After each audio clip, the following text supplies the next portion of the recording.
প্রিয় শিক্ষার্থীরা, চলো আজকে পর্যাবৃত্ত গতি অধ্যায়ের কুমিল্লা বোর্ড 2024 সালের একটি সৃজনশীল প্রশ্ন সমাধান করি। তো প্রশ্নটি কুমিল্লা বোর্ড 2024 সালে এসেছে। চলো উদ্দীপকটি পড়ি আগে। তো ফাহিম বান্দরবানে বেড়াতে গিয়ে একটি দোলককে পাহাড়ের পাদদেশে নিয়ে গেলে 2 সেকেন্ডে একটি পূর্ণ দোলন সম্পন্ন করে। অর্থাৎ দেখো যে এটা একটা পাহাড়ের পাদদেশ মানে হচ্ছে গোড়া বা ভূপৃষ্ঠ।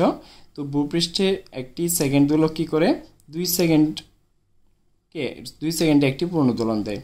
তাহলে 2 সেকেন্ডে যেহেতু পূর্ণ দোলন সম্পন্ন করে, তার মানে কি সেকেন্ড দোলক, কারণ আমরা জানি সেকেন্ড দোলকের দোলনকাল হচ্ছে 2 সেকেন্ড। এরপর সে দোলকটিকে পাহাড়ের চূড়ায় নিয়ে গেলে সেটি ঘন্টায় 30 সেকেন্ড সময় হারায়। ঘন্টায় মানে কি 1 ঘন্টায় কত সময় হারায়? 30 সেকেন্ড সময় হারায়। পৃথিবীর ব্যাস 12,800 কিলোমিটার দেয়া আছে, এখানে ব্যাস দেয়া আছে, তাহলে ব্যাসার্ধ বের করে নিতে হবে। তো উদ্দীপকে পাহাড়ের উচ্চতা নির্ণয় করতে বলা হয়েছে। তাহলে চলো কি কি দেয়া আছে আগে আমরা লিখে নিই। তাহলে পাহাড়ের পাদদেশে পর্যায়কাল বা দোলনকাল হচ্ছে কত? টি সমান 2 সেকেন্ড। আর পাহাড়ের চূড়ায় পর্যায়কাল তাহলে কত হবে? আমরা জানি যে টি প্রাইম বা পাহাড়ের চূড়ায় দোলনকাল টি এইচ অথবা টি প্রাইম, যেটাই দাও তোমরা, যে 2t/t-n সূত্র লিখে দিয়েছিলাম আমাদের এই অধ্যায়ের গুরুত্বপূর্ণ সূত্র অধ্যায়ের যে সূত্র টপিকের যে ক্লাসটা আছে, আশা করি ওইটা দেখে নেবে। ওইটাতে আছে যে পাহাড়ের চূড়ায় দোলনকাল টি এইচ দিয়েছিলাম আমরা এখানে, টি এইচ সমান 2t/t-n। এখানে 2 × টিটা হচ্ছে এই যে কত সময়ের মধ্যে সময় হারায়, এই ঘন্টায় লেখা আছে, তার মানে 1 ঘন্টা হচ্ছে কত?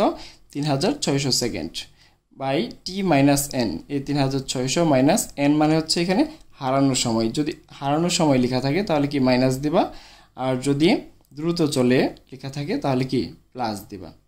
তাহলে এইটুকু ক্যালকুলেশন করে আমরা পেয়েছি 2.016807। অর্থাৎ তোমরা চেষ্টা করবা যে এই দোলনকালের অঙ্কে পাহাড়ের চূড়ায় দোলনকাল বা এই টাইপের থাকলে অবশ্যই দশমিকের পরে 4-5 ঘর, অর্থাৎ যত বেশি নিতে পারো অঙ্কের মানটা, অর্থাৎ উচ্চতার মানটা তত সূক্ষ্ম আসবে।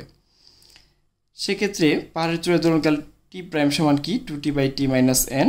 2 × টির মান হচ্ছে 3600, আর ঘন্টায় বলছে এই জন্যে, আর t-n এর মান হারানোর সময় 30 সেকেন্ড।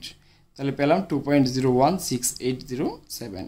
পৃথিবীর ব্যাসার্ধ, তাহলে ব্যাস যেহেতু দেওয়া আছে এখানে দেখো 12,800, তাহলে ব্যাসার্ধ কি 2 দিয়ে ভাগ করলে অর্ধেক হবে কত? 6,400 কিলোমিটার।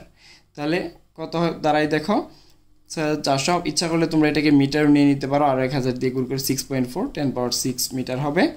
আর সেক্ষেত্রে এই উচ্চতার মানটাও মিটারে আসবে। আমি কিলোমিটারে রেখেছি, আমার উচ্চতার মানটাও কিলোমিটারে এসেছে। তাহলে পাহাড়ের উচ্চতা নির্ণয়ের সূত্র যদি দোলনকাল দেওয়া থাকে, সেক্ষেত্রে উচ্চতা নির্ণয়ের সূত্র h = t'/t-1 × r। তাহলে দেখো টি প্রাইমের মান আমরা পেয়েছি 2.016807, আর টির মান কত? দোলনকাল 2 সেকেন্ড, ওই যে পাহাড়ের গোড়ায় বা পাদদেশে 2 সেকেন্ড, -1 × r এর মান 6,400। তাহলে পেলাম কত? এইচ এর মান কত আসলো? 53.7824 কিলোমিটার। অর্থাৎ উদ্দীপকের পাহাড়ের উচ্চতা হচ্ছে 53.7824 কিলোমিটার। আশা করি বুঝতে পেরেছ। তারপর চলো দেখি ঘ নাম্বার প্রশ্নের সমাধান করি। পাহাড়ের চূড়ায় দোলকটির দোলনকাল অপরিবর্তিত রাখতে, অর্থাৎ পাহাড়ের চূড়ায় দোলনকাল কি 2 সেকেন্ডে রাখতে কি ব্যবস্থা নিতে হবে? তাহলে আমরা একটা কাজ করতে হবে। আমরা জানি কি t = 2π, দেখো t সমান কি 2π√L/g। তাহলে টির মান যদি অপরিবর্তিত রাখতে চাই, অর্থাৎ 2 সেকেন্ড রাখতে চাই, আর জির মান তো আমরা ইচ্ছা করলেই পরিবর্তন করতে পারবো না, তাই না? সেক্ষেত্রে চেঞ্জ করার মতো যে একটাই উপাদান আছে, সেটা হচ্ছে কি এই যে সরল দোলকের কার্যকর দৈর্ঘ্য। এই যে এটা একটা সরল দোলক, এর কার্যকর দৈর্ঘ্য অর্থাৎ সুতার দৈর্ঘ্যটা আমরা কি হ্রাস বৃদ্ধি করে কি করতে পারি, যে এই দোলনকাল টির মান স্থির রাখতে পারি।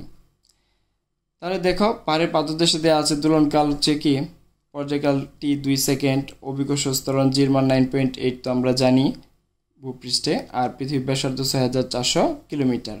আর গ থেকে পেয়েছি আমরা পাহাড়ের চূড়ায় কি পর্যায়কাল টির মান এত। তাহলে পাহাড়ের উচ্চতা পেয়েছি কত? h = 53.7824 kilometre. এবং পাহাড়ের চূড়ায় অভিকর্ষ ত্বরণের মান এইচ উচ্চতায় অভিকর্ষ ত্বরণ জি প্রাইম সমান আমরা জানি আর by R plus H whole square into জি।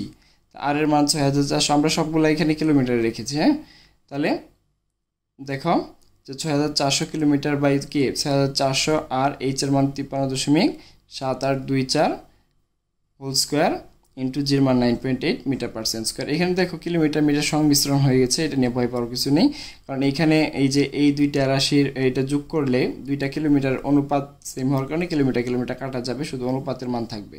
তো 9.8 দিয়ে গুণ করলে এটা মিটার পার সেকেন্ড স্কোয়ার হয়ে যাবে। জির মান পেলাম কত? পাহাড়ের চূড়ায় 9.6373 মিটার পার সেকেন্ড স্কোয়ার। এখন দেখো ধরে নিলাম পাহাড়ের পাদদেশে দোলকের দৈর্ঘ্য হচ্ছে এল, তাহলে আমরা জানি দোলনকাল টি সমান 2 পাই রুট ওভার এল বাই জি, তাহলে টি স্কোয়ার সমান কী হবে? 4 পাই স্কোয়ার রুট উঠে যাবে এল বাই জি হবে, আর গুণ করে এল সমান কি T square g by 4 pi square. তাহলে টির মান 2 সেকেন্ড, 2 স্কোয়ার ইন্টু 9.8 বাই 4 কে 4 পাই স্কোয়ার। আচ্ছা, তাহলে দ্বারাই দোলকের কার্যকর দৈর্ঘ্য হচ্ছে কত? 0.9929 মিটার। এখন ধরি দোলককাল অপরিবর্তিত যদি রাখতে চাই আমরা, দোলকের কার্যকর দৈর্ঘ্য কত হবে? পরিবর্তিতটা হবে এল প্রাইম। তাহলে সেম এই সূত্রের মধ্যে যদি আমরা ওই যে এটাকে স্কোয়ার করে এল প্রাইম সমান কি T square g by 4 pi square, জির জায়গায় কি হবে? G prime. এখন জি প্রাইমটা আমরা এখান থেকে যা পেয়েছি যে 9.6373, এটা যদি বসাই এখানে, তাহলে আমাদের এ দ্বারাই কত? এই যে দেখো যে 4 পাই স্কোয়ারকে আমরা 2 পাই হোল স্কোয়ার লিখেছি, আর তাহলে টির মান হচ্ছে, আচ্ছা আমরা এখানে এককগুলো ব্যবহার না করি, দেখো টির মান হচ্ছে কত? 2 দুগুণে 4, 2 সেকেন্ড ছিল, 2 দুগুণে 4 ইন্টু 9.637 ইন্টু জি প্রাইমের মান, আর এখানে ওই যে 4 পাই স্কোয়ারকে আমরা 2 পাই হোল স্কোয়ার লিখলাম আর কি, তো 4 পাই স্কোয়ার লিখলে হবে, সমস্যা নেই। তাহলে এখান থেকে এল প্রাইমের মান পেলাম কত আমরা? 0.9765। তাহলে কি আগে দেখো কার্যকর দৈর্ঘ্য কত ছিল? 0.9929, আর এখন কার্যকর দৈর্ঘ্য কত হয়েছে? 0.9765। তাহলে কার্যকর দৈর্ঘ্য কি হ্রাস পেয়েছে না? তাহলে কতটুকু হ্রাস পেয়েছে? দ্বিতীয়টা থেকে এল প্রাইম থেকে এল বিয়োগ করবা, তাহলে দেখো ঋণাত্মক মান হচ্ছে, ঋণাত্মক মান মানে কি হ্রাস পেয়েছে। এখন যদি তোমাদের প্রশ্ন অনেক সময় বলে কি শতকরা কি পরিবর্তন হয়েছে, তাহলে শতকরা পরিবর্তন নির্ণয়ের ক্ষেত্রে যেটা করবা সেটা শতকরা পরিবর্তন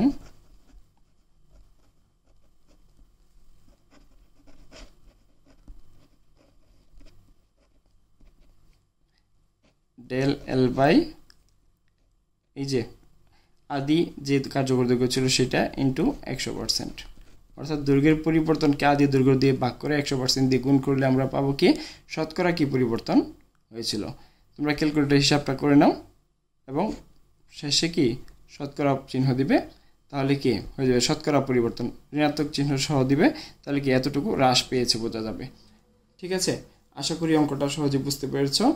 আর পরবর্তী আরও অঙ্ক পেতে কমেন্টে জানাও, কমেন্ট করতে থাকো এবং পাশে থাকো, নিয়মিত ভিডিও দেখতে থাকো। সবাইকে ধন্যবাদ।